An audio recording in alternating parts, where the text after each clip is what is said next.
Hello, and welcome to another edition of Coffee Talk with immigration attorney Brian D. Lerner.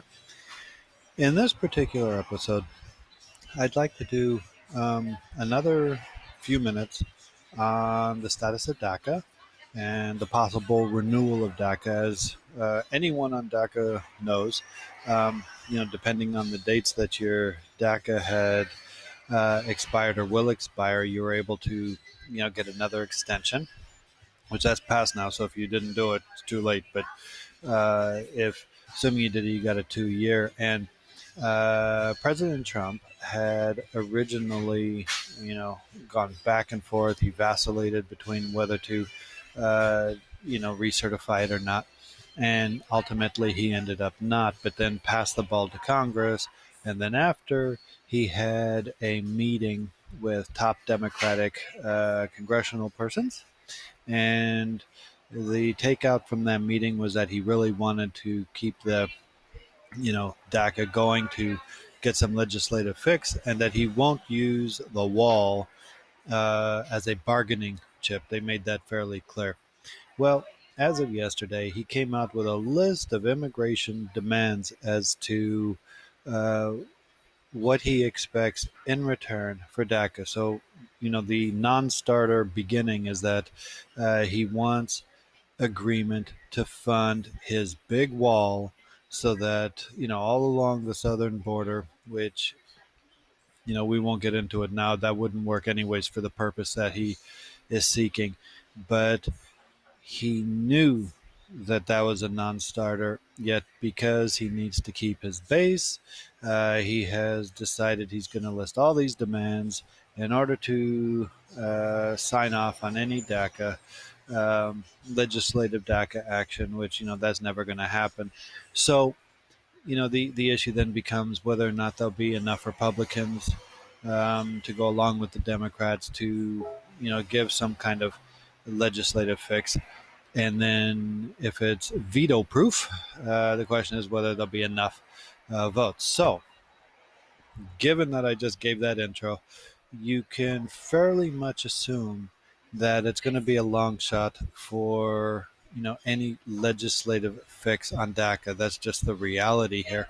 So you have to look at other manners and other ways of trying to resolve your status. So I put out other videos showing as to why and, how, different types of scenarios can occur in which you need to go forward. Now, if you qualify for something, it is not the time to, go forward and just stay in the dark and, pretend that there's not going to be a problem, because there's, you know, a lot more deportations, a lot more people being put in deportations than there used to be.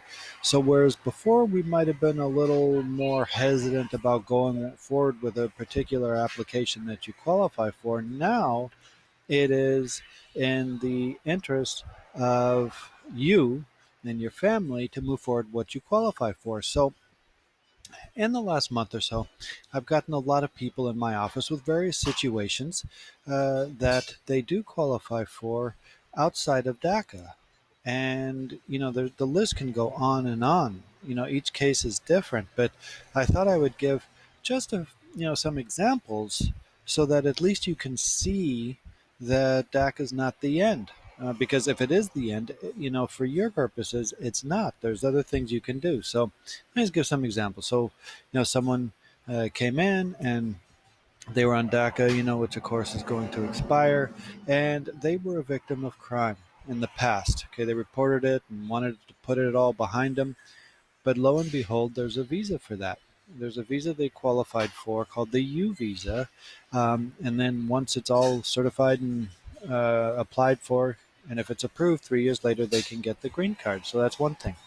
Another one, this person had come into the country, of course, illegally a long time ago, but then something was happening with her grandma, and she decided to, she had to go back and then came back illegally. So, she was subject to the permanent bar, and she was had multiple illegal reentries, and she was actually married at the time to an abusive spouse.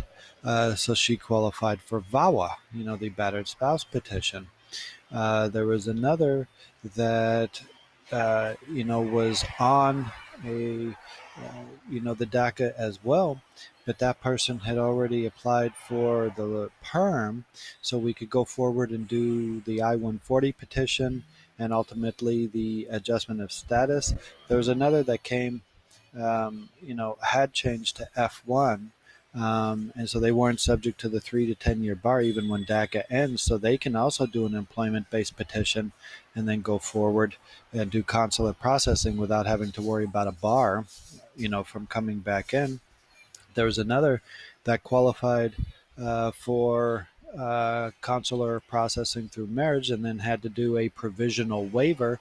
So, we got started on that. So I'm just giving you some exceptions or some ways just in the last month that people have come into my office I've been able to help them with.